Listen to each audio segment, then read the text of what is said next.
Hermann Ottomar Friedrich Goedsche was a German writer publishing as Sir John Redcliffe, Armin and Baron Persiani. He was born in 1816 in Drachenberg, the son of the mayor, and attended a gymnasium in Breslau. Not being able to finish his studies, he became a postal secretary in Staralkovo in 1833. After serving in Suhl, Bocholt and Dusseldorf, he was stationed in Berlin in 1847. In 1841 he married Carolina Bolting. Goedsche was an agent provocateur for the Prussian Secret Police, forging letters that were used to prosecute proponents of democracy. In 1849 he was removed from his position after his forgeries in the case of Bismarck's chief opponent Benedikt Waldeck were discovered. A staunch conservative, he joined the staff of the Neue Preußische Kreuzzeitung, a newspaper whose writers included Otto von Bismarck or Theodor Fontaine. In 1853 he reported on the Crimean War. In 1874 he left the paper to take over the administration of a military sanatorium in Bad Warmbrunn. He died in 1878 in Bad Warmbrunn, now Czepliceslaskie Zdrój in Jelenia Góra, Poland. Goedsche is remembered most favourably for his politically historical novels from the present, such as his Sebastopol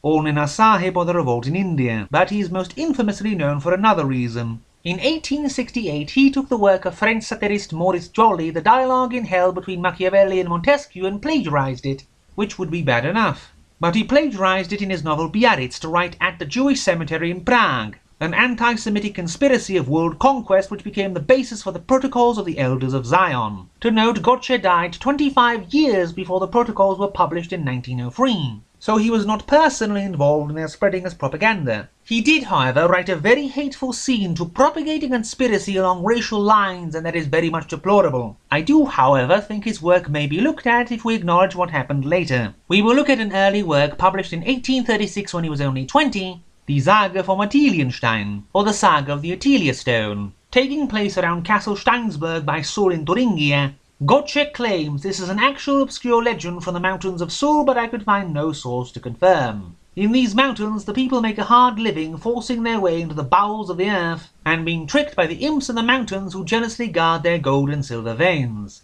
It is such slow going the local lord gets very cross. So the chief overseer of the miners, or the Obersteiger, promises the hand of his lovely daughter Ottilia to one who will find the richest vein in the mountain. Ottilia is beloved by all, but she has always rejected all their advances. But one day she meets a charming hunter by a spring, and things do take their natural course. But then she hears of her father offering her as a prize, but will not listen to her beloved Conrad telling her to elope with him, wanting to be dutiful even to someone offering her as a sacrifice to his own greed. Conrad disappears but comes back disguised as a miner, and armed with a holy relic from the tomb of a certain Jesus, he wards off the wicked imps and finds a great silver vein. But Red Hinz, a wicked man whom Ottilia hates above all and who wants her for his wife, goes to a witch to sell his soul so the mountain imps will help him beat Conrad. And they do, and even sing to him, openly stating they will betray him, but Hinz does not listen to them for some reason. When Hinz wins her, Conrad manipulates Ottilia to stand in front of a window with a candle right after leaving the altar, without telling her he did this so he can shoot her dead with a crossbow. Ottilia's father dies of a heart attack because Hinz raging at the mountain imps for betraying him as they said they would and giving him a dead bride makes the gold mine collapse and be lost forever. Then Goedsche tells us to spend every last cent we have to go digging in the area to get rich. It is a moving enough short legend, but one has to ignore so much about the author.